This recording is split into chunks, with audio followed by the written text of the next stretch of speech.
여론으로 풀어보는 정치 이슈 폴폴입니다. 민주당이 대승을 거둔 21대 총선 이후 대통령 국정수행 평가는 어떻게 변화했을까요? 또 이번 총선의 캐스팅 보트 역할을 한 주요 유권자 그룹은 어디였을지 살펴보겠습니다. 배종찬 인사이트 K 연구소장 모셨습니다. 안녕하십니까? 안녕하십니까? 네. 배 소장님, 제가 웃음부터 사실 나오는 이유가 요즘 유명인이 되셨다고 들었습니다. 인터넷에서 소장님 헤어스타일이 굉장히 화제더라고요. 글쎄, 저도 깜짝 놀랐습니다. 이게 저 지인분이 보내주셔가지고 과연 이게 현실인가? 정말 현타 이런 생각이 들던데. 예. 그래서 저도 이게 제 헤어스타일이 뭐 5년 전에도 10년 전에도 계속 이 헤어스타일이었거든요. 근데 워낙 이제 많은 우리 시청자분들이 국민들께서 선거를 앞두고 또 최고의 방송 아닙니까? 또 뉴스 1번지 예. 또 이슈 폴폴 헤어 폴폴한 모습을 보고서 초사이언인 아니냐. 예, 맞습니다. 네. 우리 또 뉴스 1번지 시청률만 올라간다면 뭐든 다 하겠습니다. 네, 근데 궁금하신 분은 예. 그런 생각이 들더라고요. 우리 박가영 아나운서도 한번 초사이언인 헤어스타일 해보시는 건 어떨까? 제가 소장님 헤어스타일이요? 네. 어렵지 않을까 싶고요. 네.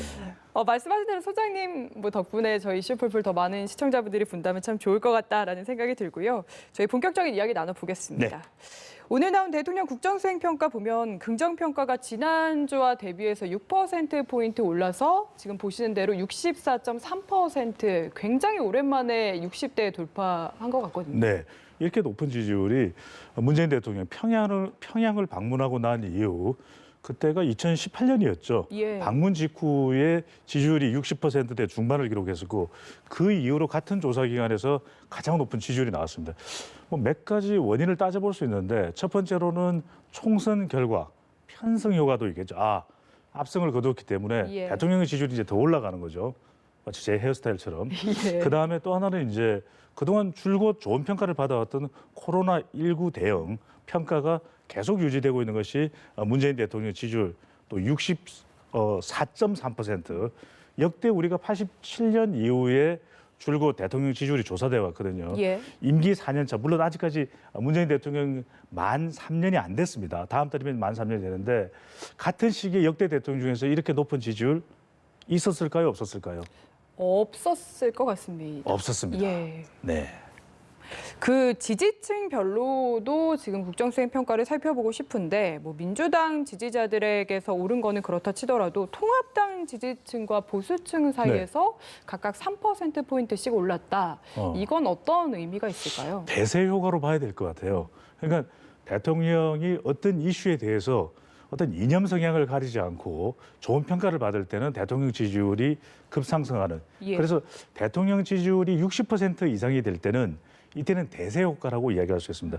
그러니까 문재인 대통령이 2018년 평창 올림픽 이후에 4월 말에 판문점 선언을 했을 때 이건 정말 어느 누구라도 부정적으로 볼 수가 없는 사건 아니겠습니까? 일대 그렇죠. 사건이고 예. 또 평양을 방문했을 때 그 벅찬 감동, 백두산 정상에서의 함께 합창하는 모습, 그건 사실 이념이 중요한 게 아니거든요. 그러니까 어떤 이번 코로나19와 관련된 대응도 사실 이념을 논할 바가 아닌 것이죠. 이게 우리의 자화자찬이 아니라 객관적인 평가입니다. 빌 게이츠가 전화를 주고 그다음에 트럼프 대통령도 브라더, 형제, 마이 프렌드 이렇게 이야기를 했다고 그러거든요. 사실 미국 사람들이 마이 프렌드라는 건 정말 절친인 겁니다. 예. 그만큼 친한 관계를 이야기할 수 있다는 것은 진단 키트를 또 이제 또 다들 탐내지 않습니까? 이런 표현하면 그렇지만 그런 것에 대해서 우리가 6.25 전쟁 이후에 도움을 많이 받아왔던 국가에서 전환되는 모습, 그것 자체도 상당히 우리로서는 코로나19 대응에 벅찬 광경이고 그것 자체가 지금 대통령 지지율 마치 임기 초반 같아요. 예. 이 정도의 높은 지지율, 초고공행진 하고 있는 모습으로 나타났습니다. 네, 코로나19 대응에 힘입어서 지금 60%대까지 진입한 상황에 대해서 분석을 해주셨는데 지지율도 워낙 추세다 보니까 또 한 번 떨어지기 시작하면 그 방향도 걷잡을 수 없지 않습니까? 그렇죠. 그래서 지금 나와 있는 현안들 중에 앞으로 좀 정부와 대통령이 어떤 부분 특히 신경 써서 다뤄야 된다고 보십니까? 네, 오늘 제가 또 헤어스타일이 주제가 됐으니까 예. 배종찬 소장의 공식은 대통령 지지율은 역시 가장 중요한 변수는 경북공입니다. 경제, 북한, 공공개혁이거든요. 예. 이걸 거침없이 해간에 이제 성과를 보일 때 된 것이죠. 이제는 여당도 합성을 했고 문재인 대통령도 임기 후반기로 접어들면 우리 국민들은 하나씩 이제 성과가 나타났으면 하는 기대감이 있거든요. 이 기대에 부응할 때 지지율이 유지되는 것이지 그렇지 않으면 이렇게나 국민들은 호응을 해줬는데 여당은 압승을 했는데 그러니까 이것에 부응하지 못하게 되면 기대에 미치지 못하면 지지율이 내려갈 건데 경제는 그렇습니다. 코로나19와 관련된 지금 경제 팬데믹 이것을 어떻게 하면 극복할 수 있을지가 매우 중요한데 잠시 후에 말씀드리겠지만 긴급 재난지원금뿐만 아니라 쓰러져 가고 있는 기업들을 얼만큼 빨리 회생시켜 놓느냐. 예. 이것이 문재인 대통령의 성과에 매우 중요할 수 있는 부분이고요. 북한 문제도 지금 여러 가지 미확인 정보 때문에 혼선을 빚고 있는데 결국 핵심적인 것은 얼마만큼 우리가 한 걸음 더 관계가 나가느냐. 또 하나는 아직까지도 우리가 놓칠 수 없는 것은 비핵화거든요. 예. 이걸 얼마만큼이나 평화적으로 북미 관계 또 북중 관계 또 남북 관계 잘해 나가면서 이것에서 이제 성과를 거둘 수 있느냐. 공공계획은 그렇습니다. 이제 7월이면 임박했죠. 몇 달이 있지 않으면은 공수처도 설치돼야 되고 검경 수사권 조정도 있고 이걸 얼마만큼 큰 갈등 없이 해내느냐. 이것이 매우 중요해 보입니다. 예, 정당 지지도로 넘어가 보겠습니다. 민주당이 5.3%포인트 상승을 했네요. 네. 52.1% 기록했고 반면에 미래통합당 같은 경우에는 약보합세 기록했는데 총선 결과가 지지율에도 좀 그대로 반영이 됐다라고 봐야 됩니까? 반영이 된 거죠. 그래서 우리가 총선 결과가 포스트 총선 직후에는 이렇게 반영이 됩니다. 특히 중요한 것은 이번 선거가 여당의 압승인 것도 이유가 되겠지만 대통령 지지율이 올라가면 항상 공식처럼 말씀드렸던 것은 여당인 더불어민주당 지지율 올라갔죠. 또 미래통합당은 내려온 겁니다. 아주 큰 폭은 아니지만 이 현상이 계속 유지되고 있다. 대통령 지지율이 올라가면 여당 지지율 올라가고 야당의 지지율, 미래통합당의 지지율은 조금이기는 하지만 내려오는 공식처럼 결과가 나오는 것이죠. 그 통합당 같은 경우에는 재밌는 게 전체적인 지지율은 지금 한 달째 30% 밑에를 맴돌고 있는 상황이거든요. 그런데 보수층만 따로 떼어놓고 보면은 7.3%포인트가 올랐다. 이거는 왜 그렇다고 봐야 됩니까? 위기 인식이 작동하는 거죠. 그러니까 이번 경우에도 큰 폭으로 지지율을 반납하지 않는 이유는 선거 결과에 대해서도 상당 부분 위기다, 보수의 위기다라고 지지층들은 인식을 하고 있는 것이고 또 한편으로는 이번 선거를 보면은 결코 보수층 지지층들이 결집하지 않은 건 아닙니다. 예. 영남 지역에서는 다수 의석을 차지했고 그리고 수도권에서 또 충청권에도 상당히 접전 지역이 많았거든요. 그건 보수층들이 이 보수 정당 또 야당을 포기한 것이 아니라 그만큼 지지층은 아직까지는 살아있다. 그렇다면 약간의 실망 현상 때문에 지지율이 내려갈 수도 있지만 또 한 번 이 지지층 내에서 재결집하는 현상은 지금도 나타났고 또 앞으로도 나타날 수가 있는 것이죠.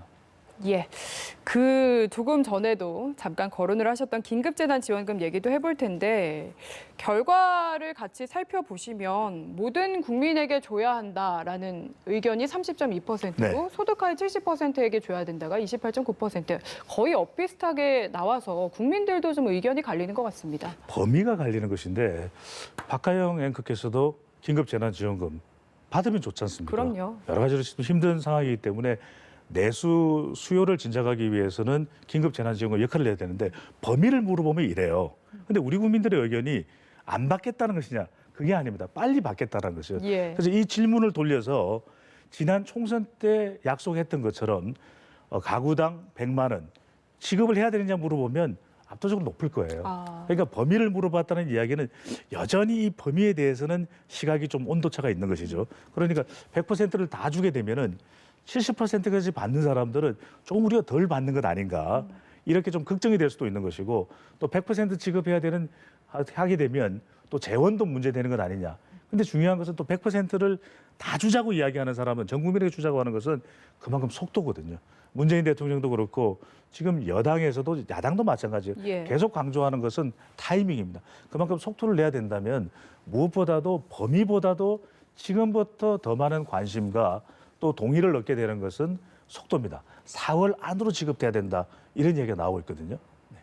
근데 지금 보면은 뭐 여당, 야당끼리도 의견이 엇갈리고 네. 정부 내에서도 기재부 같은 경우에는 다른 이야기를 하고 있어서 이게 속도가 빨리 진행되기가 좀 힘들어 보이는 상황인데 만약에 제시일 안에 지급이 안 된다면 국민들이 또 정당 지지도나 대통령 국정수행평가에서 이걸 반영하지 않을까 하는 생각도 듭니다. 반영될 수밖에 없죠. 대통령 지지율에도 타격을 받을 수가 있고 지금 또 북한 상태가 어떠냐에 따라서도 지지율에 또 영향을 받거든요. 이제는 성과를 보이고 또 실천을 보여야 되는 그런 시기인 만큼 대통령도 그런 부분을 강조했습니다. 속도다.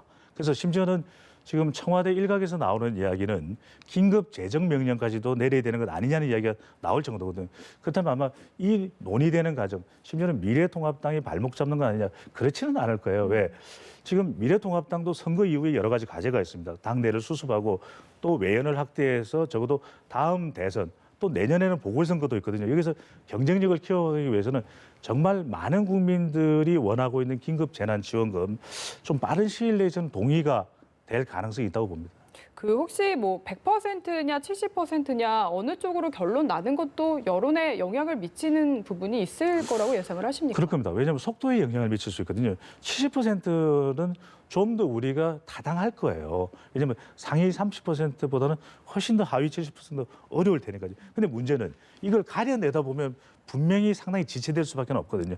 이게 5월 중순, 5월 말 또는 6월에 지급이 된다면 이건 긴급 재난지원금이 아니라 안 긴급 재난지원금이 될 가능성이 높기 때문에 빨리 속도를 낼 수밖에 없을 거로 보입니다. 예, 알겠습니다. 마지막 주제로요. 21대 총선은 끝난 지 좀 시일이 지났지만 뭐 결과를 놓고 이런저런 분석들이 나오는 것 같아서 하나 살펴볼까 하는데요. 민주당 압승이라는 선거 결과가 나왔습니다. 지역별로 살펴보면은 수도권이 이번에도 캐스팅 보트 역할을 했다라는 이야기가 나오는데 이걸 세대별, 연령별로 살펴본다면 특히 어느 연령대가 좀 이번 총선에 역할을 했다고 보시는지 시각이 궁금합니다. 박하영 그는 배 소장이 30대로 보이지는 절대 않으시죠? 예, 솔직히 30대로 보이시진 않으시네요. 너무 예. 솔직했네요. 제가 50대입니다. 그러니까 50대가 지금 유권자가 가장 많아요. 그러니까 50대는 여러 가지 고민들을 많이 하게 됩니다. 그래서 이른바 50대가 과거에는 굉장히 보수적이었어요. 좀 더 안정을 추구하기 때문에. 근데 지금의 50대는 우리가 이른바 이야기하는 지금 586 세대, 386 세대 이야기하면서 지금 50대가 유권자 수가 가장 많죠. 예. 그러니까 규모상으로도 가장 큰 힘을 발휘할 수 있는 유권자이기도 하고 이 50대를 이른바 보수가 아니라 신진보 세대라는 이야기를 합니다. 신진보 세대. 그런 만큼 이제는 이 보수와 진보가 나누어지는 연령대가 불과 5년, 10년 전만 하더라도 40대로 기준으로 했어요. 예. 근데 지금은 50대입니다. 그러다 보니까 우리 이슈 폴폴 시간에도 오늘 없네요. 정호연 앵커와 이야기를 하면서 동작구월 또 광진구월 50대가 중요하다는 이야기 많이 했거든요. 예. 바로 그런 이유입니다. 50대가 어디로 갔느냐, 어디로 갈까 이것이 사실 선거 결과에 결정적인 영향을 주는 것이고 중요한 것은 앞으로 있을 대선에서도 사실 3, 40대는 민주당 쪽으로 갈 가능성이 높은 것이고 물론 단정적이지는 않습니다. 60세 이상은 미래통합당, 지금 당명을 유지한다면 미래통합당으로 갈 가능성이 높다면 그 가운데에서 최종적인 중재자 역할 또는 이 판정자 역할을 할 수 있는 연령대, 일종의 연령대별로 봤을 때 캐스팅 보트 역할을 할 수 있는 연령이 바로 50대라는 거죠. 그만큼 중요합니다. 네, 말씀해 주신 대로 사실 50대 같은 경우에는 이전 선거 때까지만 해도 약간 보수 성향이 강하다라는 쪽으로 많이 분석을 하셨거든요. 그러면 이제 50대는 아예 성향 그 자체가 바뀌었다. 이번 총선뿐만 아니라 다음 총선에서도 이런 류의 성향을 보여줄 거다라고 판단을 하시는 겁니까? 그렇죠. 초사이언이라고 지금 인터넷상에서 예. 자, 이야기되고 있는 저도 만약에 제가 50대라 그러면은 사람들이 과거에는 50대가 그런 파격적인 행동을 못 했을 거예요. 근데 그만큼 이제 연령대가 이제 고령화 사회가 된 겁니다. 그렇다면 50대의 경우에 더 많은 변화. 사실 본인이 하고 있던 인생 1모작에서 2모작 쪽으로 넘어가는 단계거든요. 예. 그만큼 사실은 굉장히 변화무쌍한 세대가 돼버린 거죠. 그리고 진보와 보수가 뒤섞여 있는 세대이기도 하고 그런 만큼 경제력도 있거든요. 이들은 앞으로 이제 본인의 이 수명 자체가 연장이 돼 있기 때문에 50대에서 오히려 또 다른 어떤 정책에 대해서 더 귀 기울이게 됩니다. 그것이 단순히 진보냐 보수냐 한쪽으로만 쓸려가지 않기 때문에 편중되지 않기 때문에 앞으로 이 50대의 민심이 60세 이상에게도 영향을 줄 수가 있고요. 또 후배들인 40대에게도 영향을 줄 수가 있기 때문에 그만큼 50대의 가치는 시간이 지나면 지날수록 선거에서는 더 커지게 이제 마련인 거죠. 그 50대 이야기만 저희가 계속해서 혹시 네. 50대 말고도 또 앞으로의 총선에 영향을 미칠 만한 세대가 있을지도 궁금합니다. 50대만 하면 안 되나요? 20대도 중요합니다. 예. 20대는 수적으로는 좀 적은 편이라고 볼 수 있는데 18세부터 묶어버리면 이 세대들도 상당히 규모가 유권자 수가 많은 세대가 거의 되거든요. 엇비슷해지네요. 그렇죠. 예. 18세부터 묶으면 이게 이 유권자 연령이 하향되면서 만 18세 이상 20대의 이 파괴력도 상당히 크다. 근데 20대의 마음을 잡기는 50대보다 더 어려울 거예요. 왜냐하면 지난 대선에서도 보면은 어느 특정 후보에게만 2017년 대통령 선거에서도 20대는 특정 후보에게만 마음을 주지 않았습니다. 예. 그만큼 탈이념적이고 이념과 상관없어요. 그만큼 또 다양성을 추구합니다. 그러다 보니까 종잡을 수 없다라고 생각할 수도 있지만 이들이 좋아하는 것이 있습니다.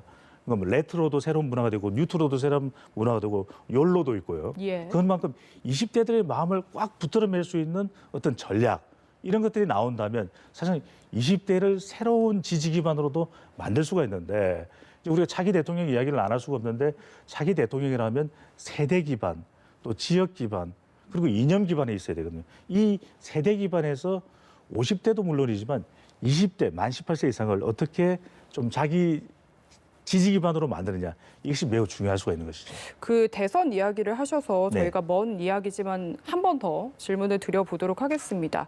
지금 50대, 20대 이야기를 하셔서 네. 지역별로 그렇다면 살펴보면은 뭐 역시 수도권이나 부울경 뭐 이 정도를 저희가 생각해 볼 수 있을까요? 수도권이 정말 중요하죠. 수도권이 중요한데 이번 더불어민주당의 압승도 누가 더 비호감을 줄이고 경쟁력을 높이느냐. 미래통합당이 수도권에서 힘들었던 것은 그만큼 비호감이 높았던 것이거든요. 비호감이 높으면 이른바 샤이 보수가 됐든 쉐임 보수가 투표하러 오지 않는다라고 하는 것. 이런 공식도 상당히 적중이 됐는데 예. 정말 중요한 건 경쟁력입니다. 이슈 폴폴이 잘 나가는 이유 뭐죠? 경쟁력이 있기 때문입니다. 예. 뉴스 1번지거든요. 그래서 어떤 경쟁력을 만들어내냐도 앞으로 지역적으로 중요한데 그 중심이 되는 지역이 바로 수도권, 바로 뉴스 1번지가 되는 거죠. 네, 알겠습니다. 오늘 말씀은 여기까지 들어보겠습니다. 이슈 폴폴 배종찬 인사이트 K 연구소장과 함께했습니다. 감사합니다. 고맙습니다.